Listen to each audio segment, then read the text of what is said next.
This is Robert Montgomery, inviting you to join us for Love's Lovely Counterfeit, tonight's study in Suspense.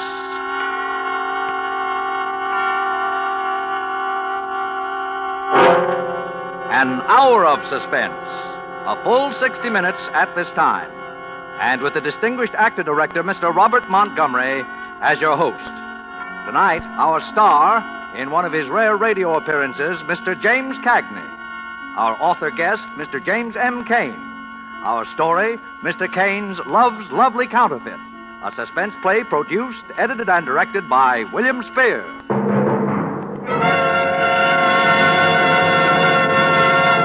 Mr. Montgomery. Funny thing about a gun. Nobody likes to have a gun pointed at him, and yet it gives you sort of a phony sense of power to hold one in your hand, to do the pointing. A gun itself is cold steel. Its message is written in hot lead, and the death it brings is cold again. I still don't know anyone who thinks a gun going off makes a pleasant sound. I suppose a lot depends on knowing why the guy who points it wants to fire it, and what kind of a gun it is. Guns have personalities. A fat blue revolver is a lot different character from the first slim rifle you get when you're a kid. You take a rifle like that, they look clean. They are clean. But did you ever take a good look at an automatic? A .45? Nothing healthy looking about those babies. Something very final about an automatic. They're for the tough boys. Probably you haven't known any tough boys personally, but you've read about them and heard about them. And high-caliber actors like James Cagney have made them live for you on the screen. You want to know how it is to meet a tough boy? We've got one for you. Name's Ben Grace. And Jim Cagney's portrayal of him tonight reflects an important ingredient of suspense. Because of the character as James M. Cain drew it, and because of the masterful interpretation you are about to hear. A respected actor, and my friend, James Cagney, as Ben Grace in Love's Lovely Counterfeit.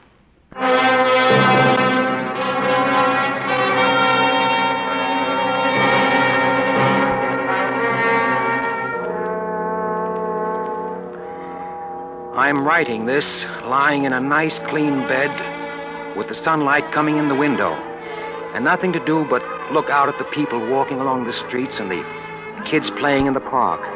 And any little thing I want, all I have to do is ask for it. To a lot of poor guys nowadays, that probably sounds like the softest spot in the world. But with me, there are a couple of slight disadvantages. I think you'll see what I mean. How I got here, and that begins when I went to work driving for Saul Casper. If you haven't been in Lake City, chances are you've never even heard of Saul Casper. But Saul is the kind of a boy who would have got plenty of headlines if he'd operated in a big city. He had the bookies, dope, gambling, everything. And he owned the best commercial hotel in town as a front. The only trouble with Saul was he was mean, and he was greedy. But I never had any real kick coming until that Friday morning last June that I'm going to tell you about. I'd gotten a call, and I went up to Saul's private office in the hotel. I knocked on the door, and in a minute the slot opened up, and it was Lefty Gauss, looking out through the slot to give me the once-over. Oh, it's you, huh? Come on in. Saul here yet? No, not yet. He ought to be pretty soon, though. What's he got on his mind? I wouldn't know, Ben. This is supposed to be my day off. Well, I hope you didn't make any heavy dates. Oh, so you don't know a thing about it, huh? Not enough to tell you, Ben. Okay. Hey. Huh? What's that? Huh? Oh, that must be those poor suckers the Citizens League have on the political parade. Yeah. Yeah, there they are. You can see them through the window just coming into Main Street. Say, that must be Johnson, huh? The guy there running for mayor. Yeah, that's right. Oh. In the back seat of the big open Packard. Oh, who's the doll riding with him? What's the matter, Ben? Don't you read the papers? Sure. I read Little Abner. Who's that, Daisy May? Her name is June Lyons. She's his new secretary or something. But everybody says she's the brains of his campaign. Yeah? I could use a little brains like that myself. No, not that kind you couldn't. Not that missionary kind. What about this Jansen? Not a chance. Putting out a lot of publicity. He must have some dough behind him. You can't elect a reform ticket in a town like this. The machine's too strong, Ben. Not unless you got some dirt. Some real dirty dirt that stinks so bad people just can't ignore it. Then the machine boys can't put the pressure on. But otherwise... Everybody knows Saul is backing Maddox. He even brags about it in the paper. Yeah, sure. And who's going to get anything on Saul with half the police force on his payroll? Saul isn't even worried, huh? Why should he be? Saul puts up the dough, Maddox wins again, and Saul keeps on running the town. Yeah.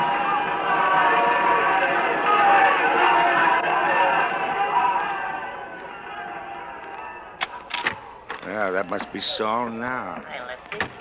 Hi, Benny. How's muscle bound? How are those big, broad shoulders, eh? I have 'em built right into my suit. You ought to try that, Saul. Might make you look like a man. What's that crack supposed to mean? What's the matter, fellas? Can't you take a joke? Sure, I can take a joke. So can I. What you got on this afternoon, Benny? I guess you forgot. This is my day off. I said, what you got on this afternoon? Nothing that I can remember now. Why? Little job?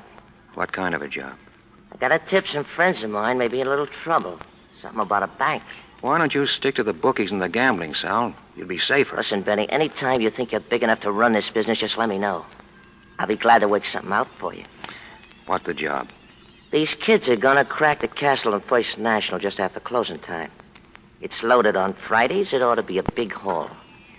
Yeah, they got a room here in this hotel, room 480. They'll be back here about 3:30. You see, I own this hotel, and I want you to go up and collect the room rent.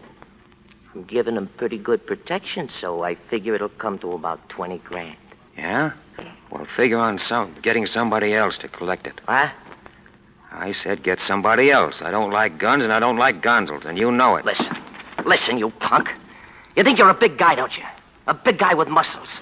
And I'm just a little guy. That's what you think, isn't it? Isn't it? But if you try to cross me, I'll have you crawling me on your hands and knees. When I get through with you, you'll beg me to use a gun on you. Because you're yellow. Aren't you? Aren't you? What's the room number? 480. Come on, Lefty. Okay.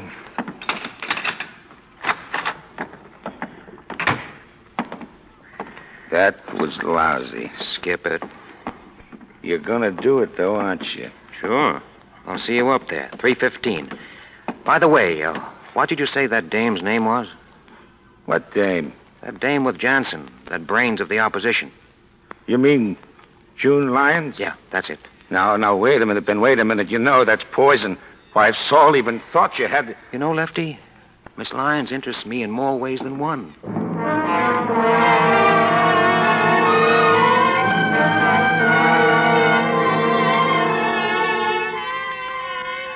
An election for mayor in a place like Lake City can be a pretty tight little situation, particularly if the town has been run for years by a mobster like Saul Casper. And I knew that with me working for Saul, playing around with the opposition wasn't exactly the healthiest pastime in the world. But when I saw that June Lyons doll that was running their campaign, there was something about her that gave me an idea. That's why I phoned her. And she said, okay. I met her at an intersection a little ways out from the main part of town. She described the car and given me the license number. She drove up as though she had stopped for the light, just like I had told her. I got in, and the light changed. She drove on. For a minute, we just sat there, and nobody said anything. Then... The least I expected was a blue chin and a broken nose. You disappointed? A little. What's this hot tip you told me about over the phone? I don't have much time. What's the matter? You worried? Not particularly. You don't have to be. I'm not interested in you. Where are we going? Just keep driving around, but keep out of the main part of town. Is it as melodramatic as all that? Could be for me. Why do you want to see Jansen elected? I don't. Oh. Well, then why did... Suppose you let me ask the question. All right. I'll ask you the same one. Why are you working for Jansen? Oh. I'm just one of those crazy idealists, I guess. Just a missionary, huh? Well, Jansen may not be the best man in the world, but at least he isn't hooked up with a racketeer like Saul Casper. The way Maddox is. June. Oh, it's June now, is it? What's your name? Maybe I'll tell you that later, and maybe I won't. Listen, June. If you were one of those earnest kids who stand around on street corners handing out leaflets, I might believe you wanted to reform the world. But you're not. I know that you know that electing Jansen isn't going to reform the world or even reform Lake City. It just doesn't make that much a difference. Oh, well, it does to me. Let me out of the next corner, will you? Why? Because if you're like that, I don't know how to deal with you. And if you're lying, I don't trust you. But I'm not lying. I'll get out here. Wait a minute. What? Listen, it's partly that, but there is something else, too. Like what? If Jansen wins, of course I'll get a city job out of it, a good one. That's more like it. Yeah, but I want to explain why I want it. You don't have to explain anything. But I want to. I'm a lawyer. At least I've got a degree from law school, and I want to be a good lawyer. If you start out on your own, it can take years, but with the right job at City Hall, you can build up a practice in no time. The other's partly true, but this is... This is about 90% of it. Okay, as long as it's the dough you're thinking about, we can do business. It isn't just money. Yeah, I know. Now listen. If I give some dirt on Saul Casper, that will send him up for 10 years or so, Jansen wins. Right? Well, if you can prove it. You're going to prove it. 3 punks from Chicago are sticking up the Castleton First National Bank at about 3 this afternoon. Saul Casper is hiding them out at his hotel, room 480. If there's any shooting at the bank and anybody gets killed, it'll be that much better. You will have him for accessory to murder. Have your people there at 4 o'clock. I'll take care of the rest. You must have been to college, too. What? To think up one like that. In the first place, who's going to arrest Saul Casper in Lake City? The second place, if we come out with this and it can't be proved, it's criminal libel. And that's all Jansen needs to really lose. So, what do you think? I think you're working for Maddox and Casper. That could be. But at least, I know my law. What law? The Castleton Bank is insured by the government. That makes the stick-up a federal rap. If you want the number of the FBI, I'll give it to you. Oh? As for the second place, have you ever heard of a guy named Ben Grace? Ben Grace? He's one of Saul Casper's gang, isn't he? That's right. Here's my driver's license with a picture on it. Yeah. Not a very good one, but there is a resemblance. The name is Bennett J. Grace. Oh. You can turn left here. All right. Does that make any difference? What? That I work for Saul Casper? No, it doesn't. Well, it should. Because A, I've put myself on the spot giving you this, but plenty. And B, I'm not a guy who's in a very good position to go around giving phony tips to the FBI. You can pull up right here. Where is this? This is where I live. Oh. Anything else? Yes. Just why are you doing this? Because I just decided that Solly Casper's an old meanie. And I don't like him. Is that enough? If you say so. Room 480 at 4 o'clock. Ben. Yeah? Will I see you afterwards? Don't worry, baby. You'll see me.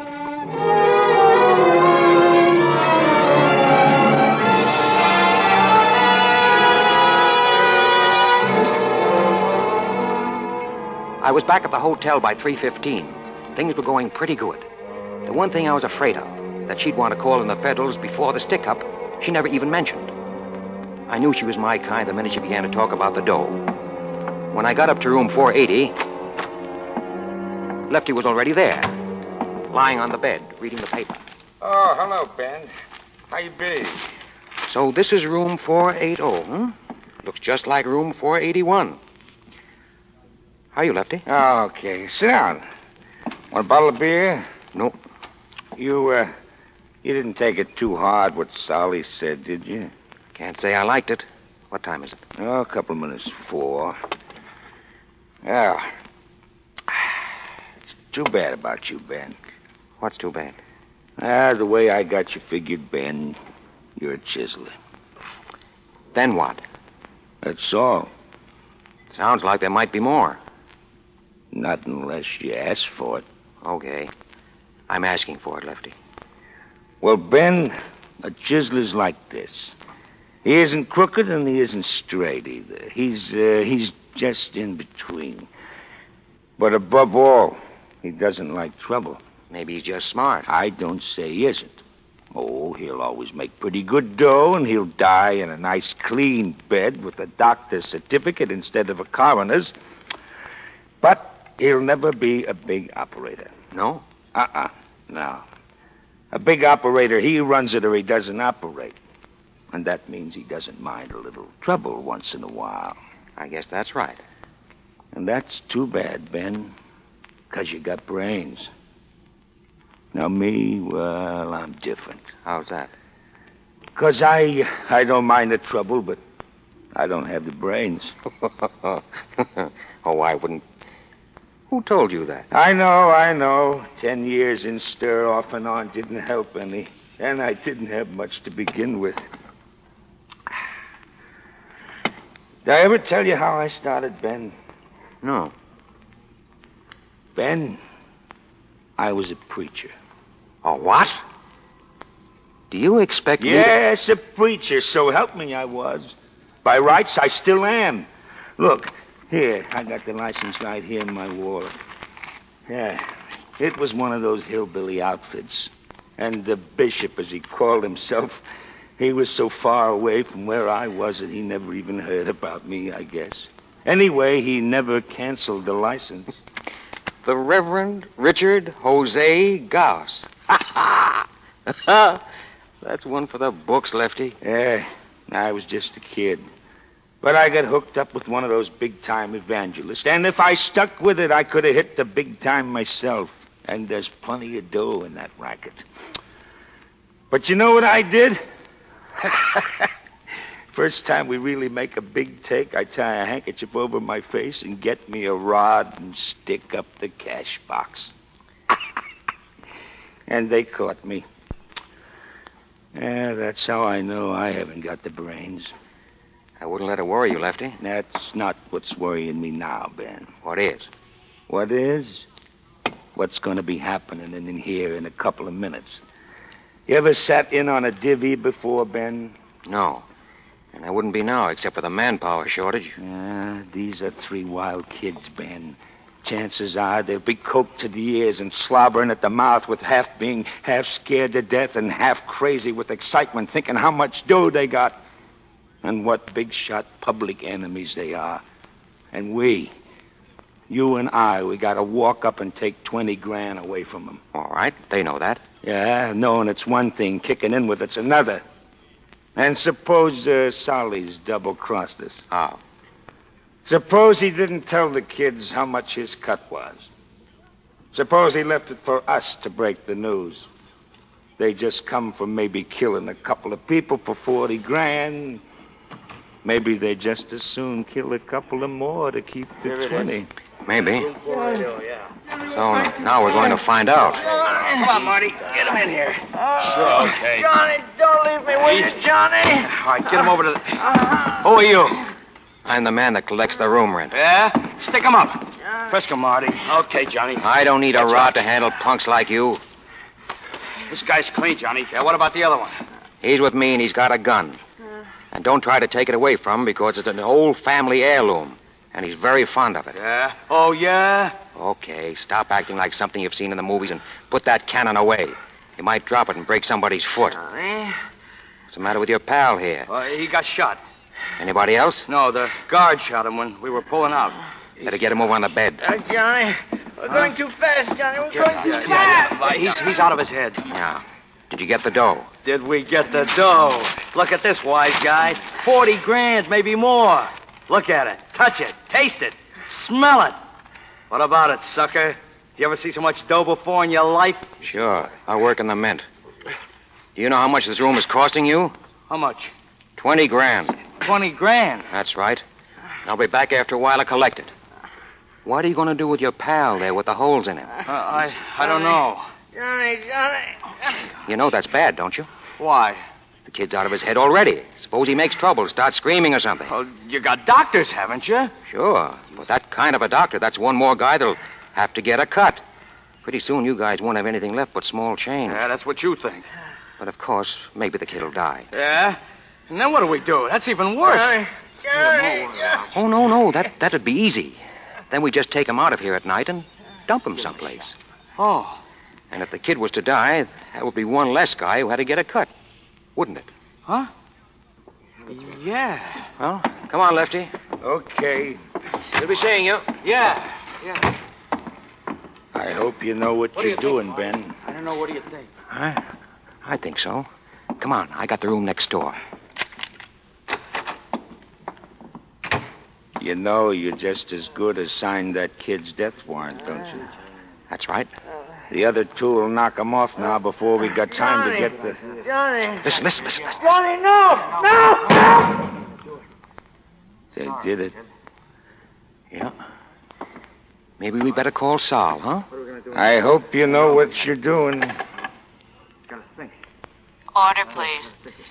Give me Mr. Casper's room. Yeah? Sal? Yeah, who's this? Ben. You better come up to room 480, Sal. Why? They want to see you personally. Why? I said they want to see you personally. I still want to know why. Do you want your dough or don't you? You're supposed to be the guy with the big muscles. I'm not going to wrestle those punks for your purse. Okay, Charles Atlas, I'll be right up and show you how it's done. You'll be right up. Then what? What do you mean, then what? Ben, Yeah. if you got any little plans, you know I'm all for 'em, don't you? Sure. And you know I hope they come off, don't you? Sure. But if they don't come off, you know where I stand on that, too, don't you? I know. You stand right behind me with a gun on my back. Just so you know, Ben. I can see how you'd have made a preacher. Lefty, you've got a terrible streak of honesty in you. Just so you know. What's going on here? Listen, there he is. I'm Sal Casper. What's going on here? Oh, Mr. Casper, there's been a little trouble, Mr. Casper. What kind of trouble? Arch here, he just died. Died. He was shot. All right, so we'll get him out of here tonight. You got the dough? Sure, we got it. Well, let's see it. Here. All right, put up your hands. Huh? What's it? Department of Justice. You're all under arrest. We didn't even... You got nothing. Come on. Well, Wait that's all, pal. All right. Hey, Ben, where you going? I got a date with a missionary.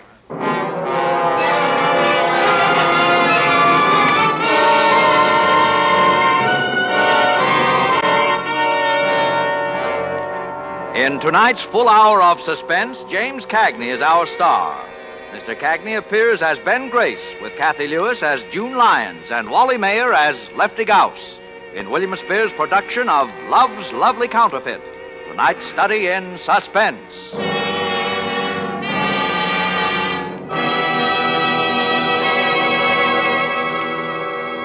In just a moment, we will return with Act Two of Suspense. This is CBS, the Columbia Broadcasting System.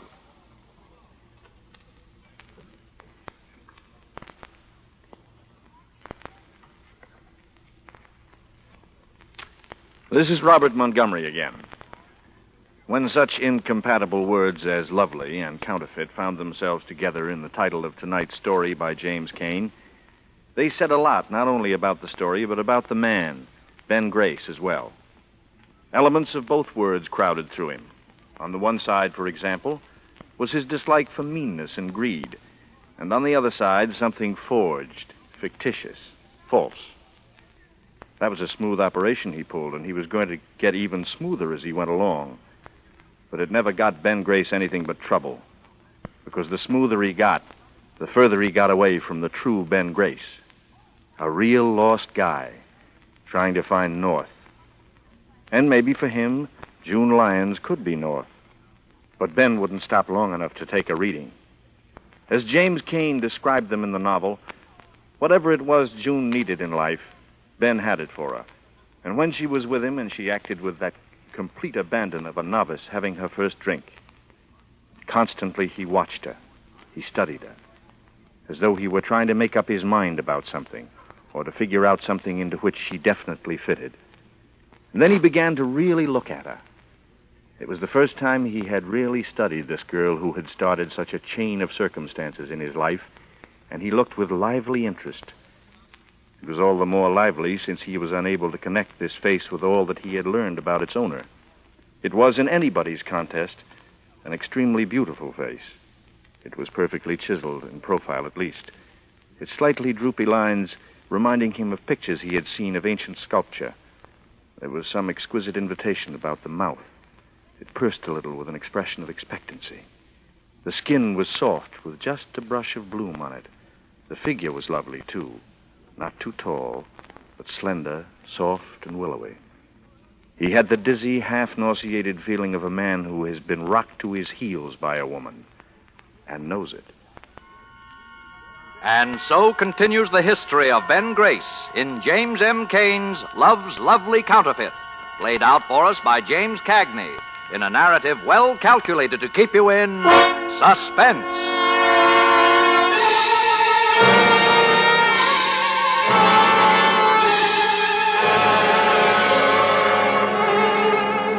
After that, the action moved along just the way I'd seen the play in my mind. Sal might have had a 6-2 and even chance beating the rap of having the tea-loaded kids in the hotel. But when the guns were checked against the wounds in the stiff, the beef was murder. And that was one beef Sal couldn't square. Jansen walked into the city hall on a red plush carpet, and June, she got the job she was after. Jansen's first day in the driver's seat was celebrated with a cocktail party at June's house. All the loyal party workers were invited to receive the thanks of His Honor. I called June on the phone when I heard about it. She hemmed and hawed around a little, and then she finally asked me if I'd like to come. Didn't seem too anxious, but I wasn't going to miss this chance to meet the mayor. She told me I could bring a friend if I liked. I said I would. I suddenly realized that I didn't have any friends. I brought Lefty. It was a corny house, a depressing pile of wood and stucco with 4 tired walls leaning in against the sagging roof for support. June was nervous when she saw me. I introduced her to Lefty. Well, how do you do? I'm glad you could come. How you been? Yeah, nice house. Thank you. You know everyone here, Ben? Everyone I want to know. Well, there's a bar in the alcove over there. You got any beer? All you can drink, Mr. Goss. You want to make book? Ben, you'll excuse me while I speak. Oh, sure.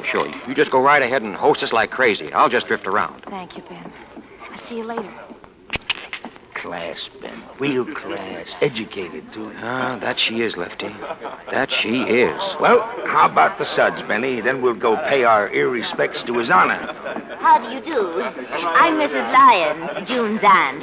How do you do, Mrs. Lyons? My name is Grace. This is Mr. Gauss. I'm so glad you're here, Mr. My name is Gauss. Lefty Gauss. Oh, I'm sorry. I don't hear very well. Oh, excuse me. You'll find me in the suds, Ben. Excuse me. Have you met Mr. Jansen yet? No, I'm looking forward to that. Oh, he's a wonderful man. Just a wonderful man.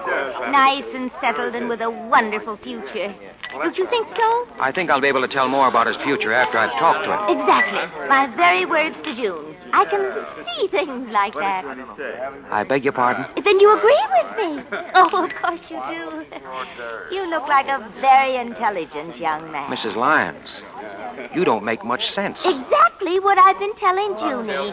But she just says, oh, be quiet. Oh, for heaven's sake, Auntie, be quiet. I can understand that. Oh, if you really would encourage her, Mr. Grace. You see, she never tells me a thing. Never. Thinks I'm dumb. Treats me as though I don't have good sense. But I see things, I can tell you. Why, he's so crazy about her that all she'd have to do is lift her little finger to marry him. Just her little finger. Marry? Marry who? Yes, and it would be such a fine match for Junie. Mrs. Olaf Jansen, wife of the mayor.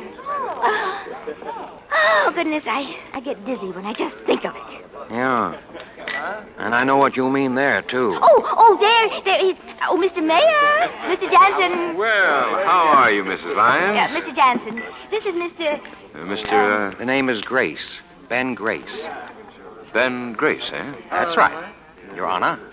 June, Miss Lyons tells me that you've been very busy. May I congratulate you, Your Honor? Thank you. I was about to say that Miss Lyons tells me that you worked to help make my election possible. How very clever of you, Mr. Jansen. Oh. I did what I could, Your Honor. Please accept my sincere thanks, Mr. Grace. It's highly encouraging to find young men fighting for good, clean government. Good, clean government is my hobby, Your Honor. Really? Mm-hmm. And, if I might make a suggestion. Of course. This town needs a cleaning from attic to cellar. There we agree, Mr. Grace. And you'll need the right man as chief of police to help you do that. Are you, ambitious for a police career now? Oh, no, Your Honor. Myself, I have no ambitions. But I think I can suggest the man you need. Cantrell. Joseph Cantrell. Cantrell? That's the man. But I've just thrown him out. He was one of Saul Casper's rats. I'm sorry to use words like that. You worked for Saul yourself, didn't you, Mr. Grace? You mustn't get emotional about these things, Your Honor. I'm sorry, sir, but I fail to follow your reasoning or your emotions. You said you wanted to clean up this town. You'll have to appoint the best available man to do that for you. If you go through the list, you'll find that Cantrell is the best officer on the force. He's got more copper in him than a ton of pennies. It wasn't his fault that a crook got elected and he had to play along. Give him half a break, and he's the best law enforcement officer in the country. And a good officer is what you'll have to have if you're going to deliver what you promised the voters. You can't deliver with jerks and thugs. Now, let me tell you something. Oh, you silly man. Let me make this very clear, Mr. Grace. When the people of Lake City voted for me, I promised them that I would clean your up... breath. Your Honor, I heard all your campaign speeches. Mrs. Lyons, may I take you to the bar for a ginger ale? Are they really, Mr. Jansen? Yes, we've been waiting a long time for a man like him. Oh, you're right. You're so right. Ben, you're leaving so soon? Now that you mention it, I guess I am. Oh, well, have you met Mr. Jansen? I met him. What do you think of him? I think he's a very educated gentleman. But he'll learn. He'll learn. And you know what? I think I'm in love with you. I think I love you, too.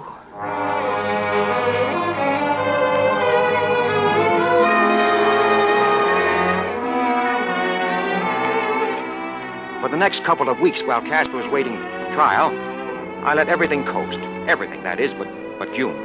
There I kept the motor running. And finally the night arrived when it was time for me to step on the gas.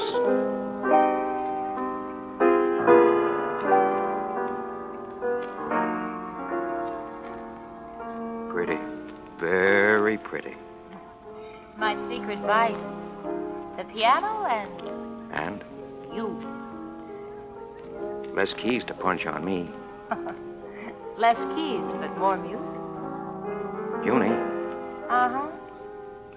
he's stuck on you, isn't he? Who? Jansen. Jansen? That's the man's name. His Honor, the mayor. Sure you don't generate a little amperage for him? Oh, Ben, you can ask that. Fix me another drink. All right. Yes. Nice little apartment you have here. Makes that home you lived in before the election look like a flea bag. Well, I earn a little better, I live a little better. Sure. Ben, Yeah? why'd you ask me that? Ask you what? About Jansen? Skip it. No, Ben, I want to know. Oh, I kind of got that notion from the way he always shows up here after I bring you home at night. And stays for a while. You're wrong, Ben. Don't give me a razzle-dazzle, Angel. I've clocked him in and out. Oh, you know me better than that, Ben. He has no personal interest in me. Honest. It's just business. It's things we have to talk over. Mm-hmm. Not enough hours in the city hall day, huh? Well, he gets lonely sometimes in the evening. You know, his wife just died, and he's... That's what I mean. All right, Ben. He likes me. And I just feel sorry for him. Honest, he's so grateful if I just let him come in and just sit for an hour and talk. Yeah, grateful. Oh, Ben, please. You probably got him jumping through hoops. I'd rather have you jumping through hoops. You know, when I was a kid, my old man used to say, Ben, he'd say, don't ever jump through a hoop. Of course, from the hoop, it's only a hop to the halter. And then you drop the H, and what are you left with? The altar. Oh, Ben, where'd you hear that? Jensen coming here again? Tonight? Oh, not if you object. Oh, I don't object. That's better, Ben. There's nothing to be jealous of. You could ask him a favor, though, Junie. All right. Anything you say. Ask him to appoint Cantrell chief of police.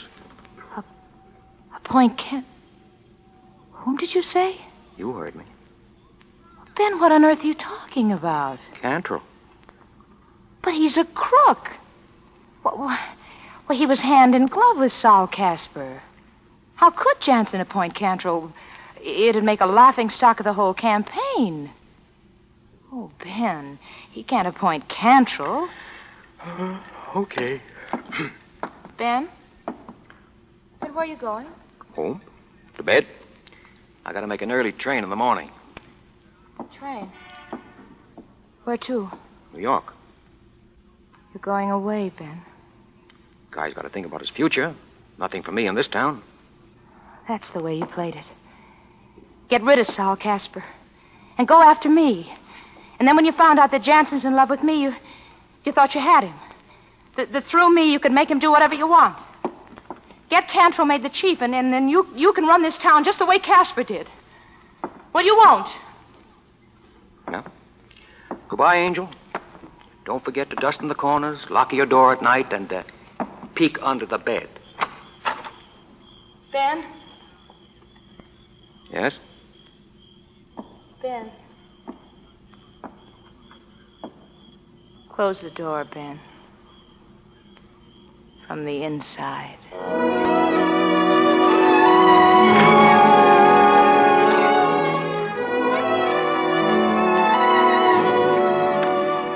It was a question of who would break first, June or Ben Grace.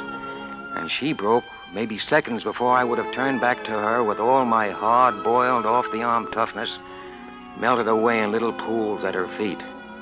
But that was something I couldn't ever let her know. The next morning, I found Lefty in the blue bottle, blowing the head off his glass of breakfast. Hiya, Ben. Sit. Lefty, how much did Saul pay you? The truth, Ben. 35. What? A week? So go ahead, laugh. Let's see you laugh. For all I did, gambling my neck every other day, 35 a week. And I took it. Hey, that's the funny part. I took it. You can start tomorrow at 50. Who for? From now on, I'm running it. Aha. So it was you. All the way down the line. You were the tipster. So what? Nothing, Ben, nothing. What is it, Lefty? What is it? Only this, Benny. You see, I call you Benny. That's because I like you. Yeah, I like you. And that's maybe why your great success makes me a little sad. Listen, Reverend Jose, the only revival I'm interested in is reviving the fortunes of Ben Grace. You got anything else to say? Not a thing. I got not a word to say. Pals? 2 beers, Ben. And they're on you.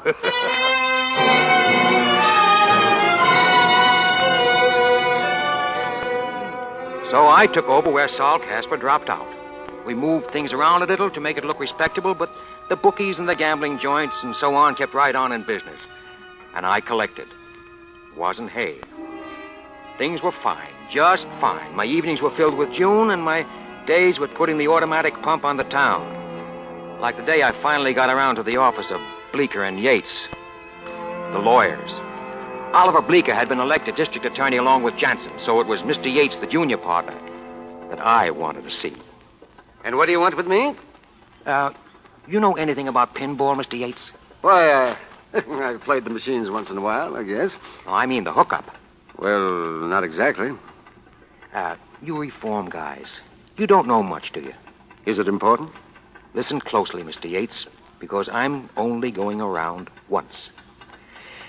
There are 5,000 pinball machines in Lake City, and they're owned by a few hundred scrimey jerks.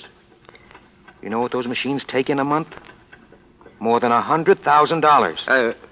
I beg your pardon? That's what I said, $100,000. They're still going strong, but what happens to them in the very near future depends on your partner, Mr. Bleeker, the new DA. But I can't tell you what he's going to do. Well, I've got a flash for you. I say that as far as Lake City is concerned, pinball is finished. Why? Because it's gambling, and it's wrong. But to the extent that it's a game of skill, it's good, clean recreation. And that's not against the law. I'm going to bring a new kind of machine into Lake City, if, as, and when the old ones are tossed out. But this much I've got to know before I bring 5,000 machines in. Will mine be legal? No gambling, no payoff, only a certificate if you make a home run. Now, you know Bleeker, and you can put a certain legal question to him. No? Well, now, the next thing is to protect the interests of the little storekeepers who use my machines. I'm going to organize an association. The association will need an attorney. The attorney will get a very respectable retainer by the year. Yeah. Those machines will do $100,000 a month, and I want you to be the lawyer for the association. Well, there's a little question of ethics here. I figure the attorney should get 5% of the take. You see, mister, I'm Bleeker's partner. Maybe even as much as 10%. But you see, the ethics of the situation. Well, if you're busy studying ethics, maybe you wouldn't have time to handle this job, Mr. Yates. No hard feelings. I'll just look for another man. No, just a minute. I would like to think it over a bit. Sure. Perhaps to talk to Mr. Bleeker about it, see what he thinks of the propriety of my accepting such a... Now I get it. Well, shall we meet again, say next week? Next week is fine.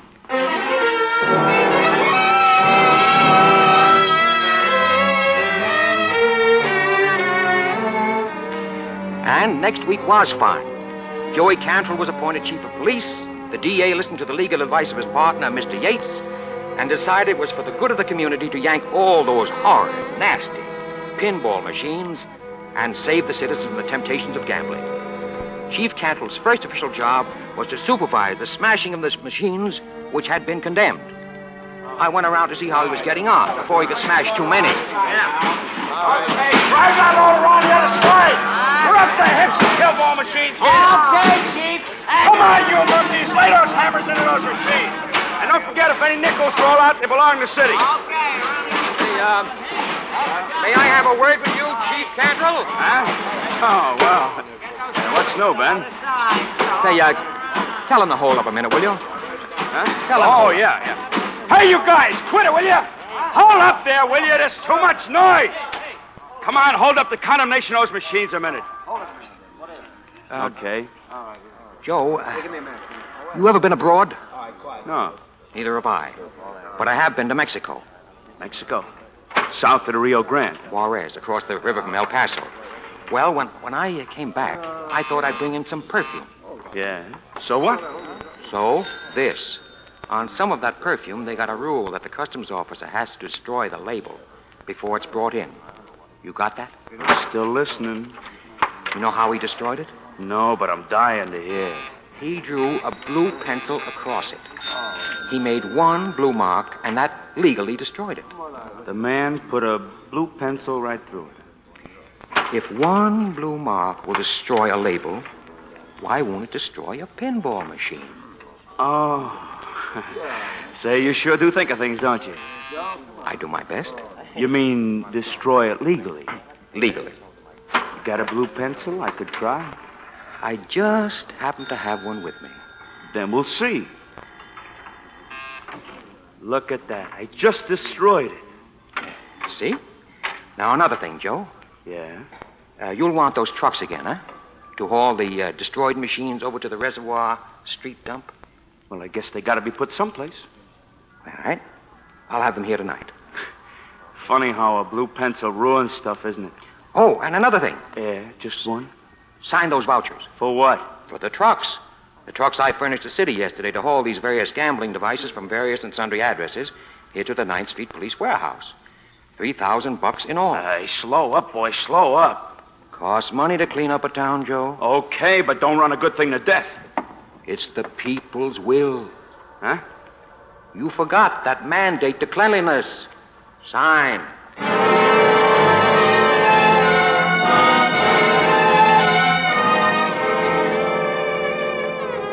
And that's the way it went. And with a little remodeling, those pinball machines were back at their old stands.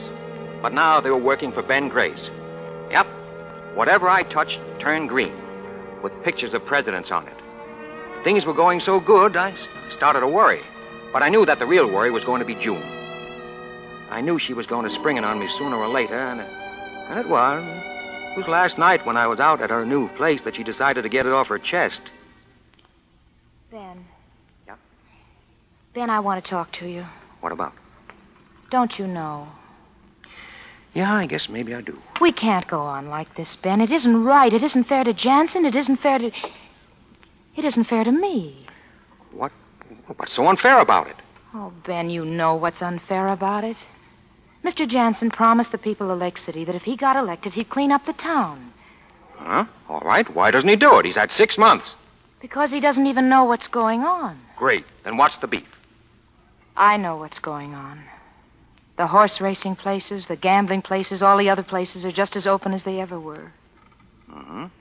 And I know who's keeping them open. Of course you do. I am. Listen, honey, if I wasn't bossing the organization, someone else would be. People like to bet. People like to gamble. Oh, Ben, don't you see? I'm a city official. I have an obligation to the people of this community, to the people who elected Jansen because they believe that he'd... Still a missionary, huh? Well, I'm not a racketeer. Maybe not. But you're the next thing to it. What do you mean? Where do you think the dough came from for that car I got you? And the fur coat? And this place? You never told me. Did I have to? You knew I didn't get it from a long-lost uncle. Why don't you admit it, baby? You're a chiseler. Am I? Sure, just like me. Only I'm honest about it. You're not. Then I will be. I will be, starting now, starting right tonight. What are you going to do? Turn me in? Oh, Ben.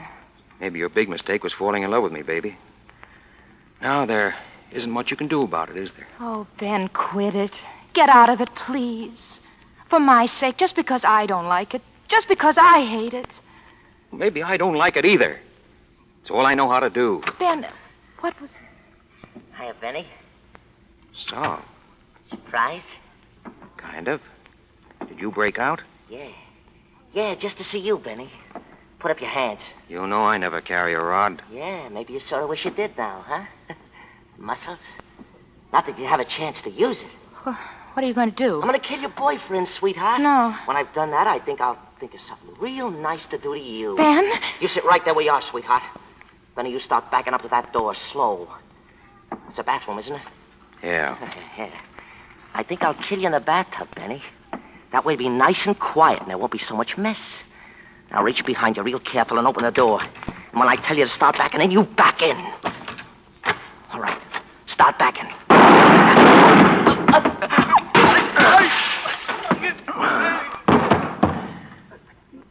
June. Is he dead? Yeah. Since when have you been carrying a gun? Just lately. Ben, are you all right? I just want to sit down a minute. Oh, Ben. We got to get out of here, baby. Oh, yes, Ben, we'll go away. We'll get out of the country. We'll go to Canada. Sure. And we can get married there. You do want to marry me, don't you, Ben? You know I do, baby. And you can get work up there, Ben. I'll do something, too. And we'll do something decent with our lives. Darling, I know it's been partly my fault. I know I've just been weak. But it isn't too late to begin again, is it? Is it? Maybe not. But your aim on that second shot wasn't too good, baby. Ben? So, There's just one thing that's stopping us. Ben? What? The bullet hole in my belly.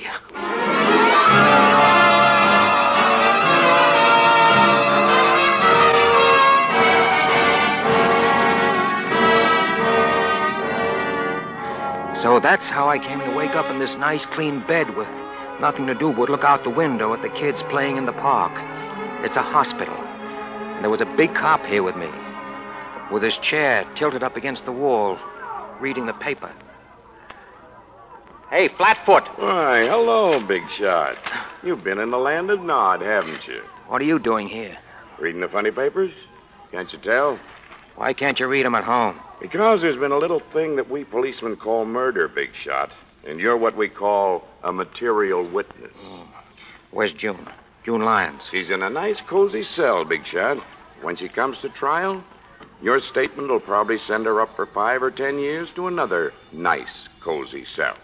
What statement? Oh, you'll talk. Yeah? You know what you got, Big Shot? Mm-hmm. I got ventilated with a lead slug. But that's not all, Big Shot. You got peritonitis. I have. So what? So, I've seen guys with peritonitis before. You know what happens? First, they start getting a fever. Then they get kind of lightheaded. Then they get thirsty. Terribly thirsty. And after a while, they get so you can make them talk without they hardly know that they're talking. Oh, you'll talk all right. You think so? I know so. Get Chief Cantrell on the phone. Chief Cantrell ain't chief anymore as a result of these unfortunate series of events. Seems Mayor Jansen began to wonder about him. Where's Lefty Gauss? You mean your faithful servant? Right outside. Can I talk to him? Alone? Sure. Why not?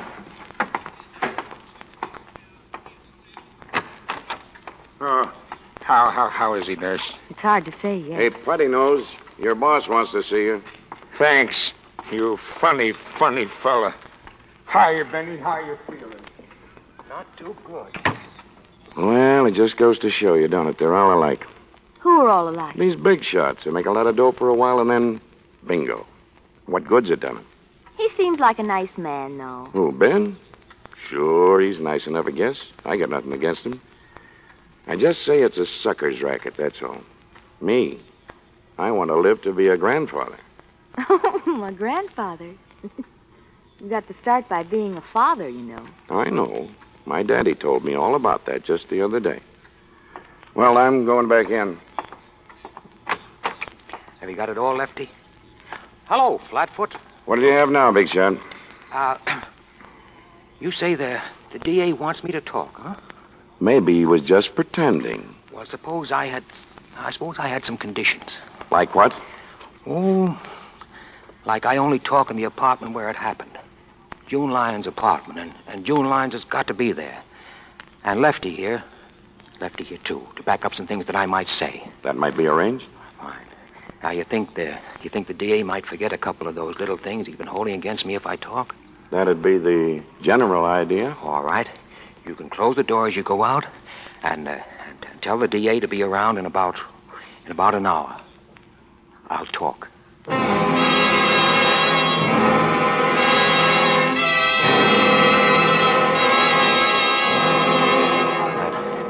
That cop was right.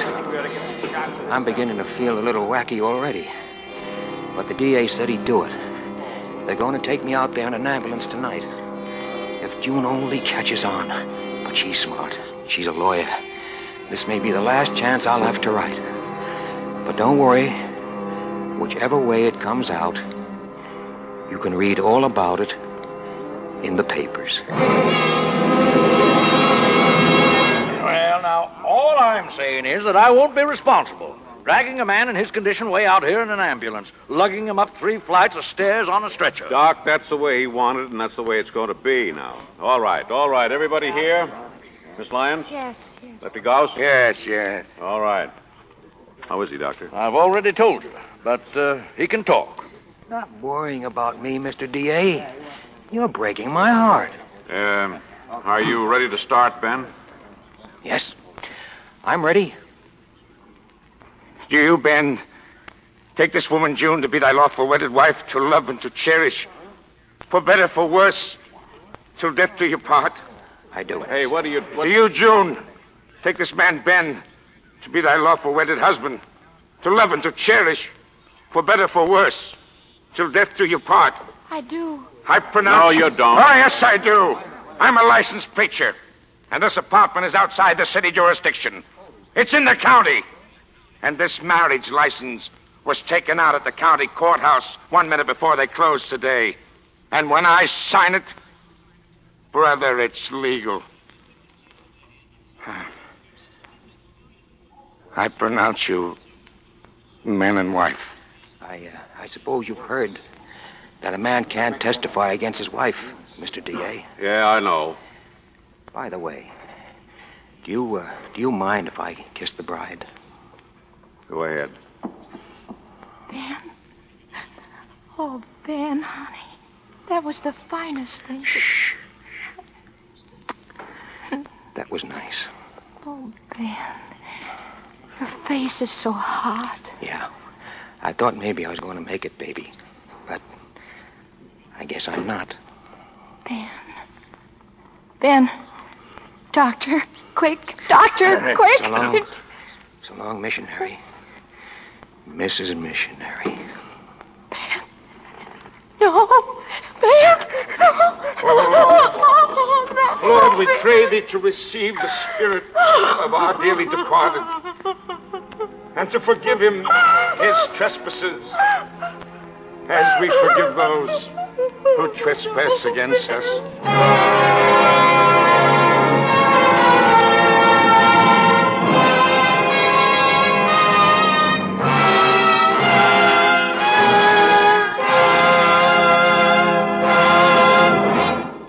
Suspense.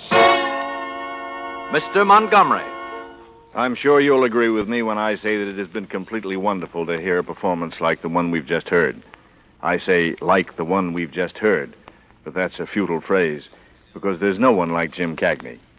For the benefit of latecomers, our star tonight on Suspense was the one and only Mr. Cagney. Our deepest appreciation, Jim. Thank you, Bob. It's a great part. I enjoyed doing it. Which brings us properly and with gratitude to the author who conceived it, Mr. James M. Cain, who does us further honor by appearing here with us now. And who wishes he had a fresh choice of superlatives handy, Bob. Briefly, I thought it was excellent. Of course, it isn't exactly startling to learn all over again that Jim Cagney is a splendid dramatic actor. You know, Bob, I can tell you what I think is the particular element that makes Cain the most powerful writer of true suspense fiction in America. You interest me, Jim. He's always got a man and a woman. Aha. The crime, the violence, murder is an inevitable climax, an explosion of the energy that his two people generate from being in love. Boy meets girl, boy wants girl, boy kills on account of it, if he has to, eh? Well, any author hates to think he is a formula man, no matter how good the formula is. But I suppose, broadly speaking, my crimes are crimes of passion. And successful, suspenseful stories, all of them. The Postman Always Rings Twice, Double Indemnity, Mildred Pierce, Serenade. Not to mention Love's Lovely Counterfeit, or rather to mention it again long enough for me to applaud two fine performances. By Kathy Lewis, who played June tonight, and Wally Mayer, who was Lefty. To the supporting players, my thanks. You're a great company. And a special bow in the direction of Bill Spear, your producer, director, deluxe. You beat me to the draw, Jim, but my congratulations, too, to all concerned. And may I ask who did the writing of the radio play adapted from my novel? Two of radio's finest writers, Robert Richards and Jason James. I think the adaptation was excellent.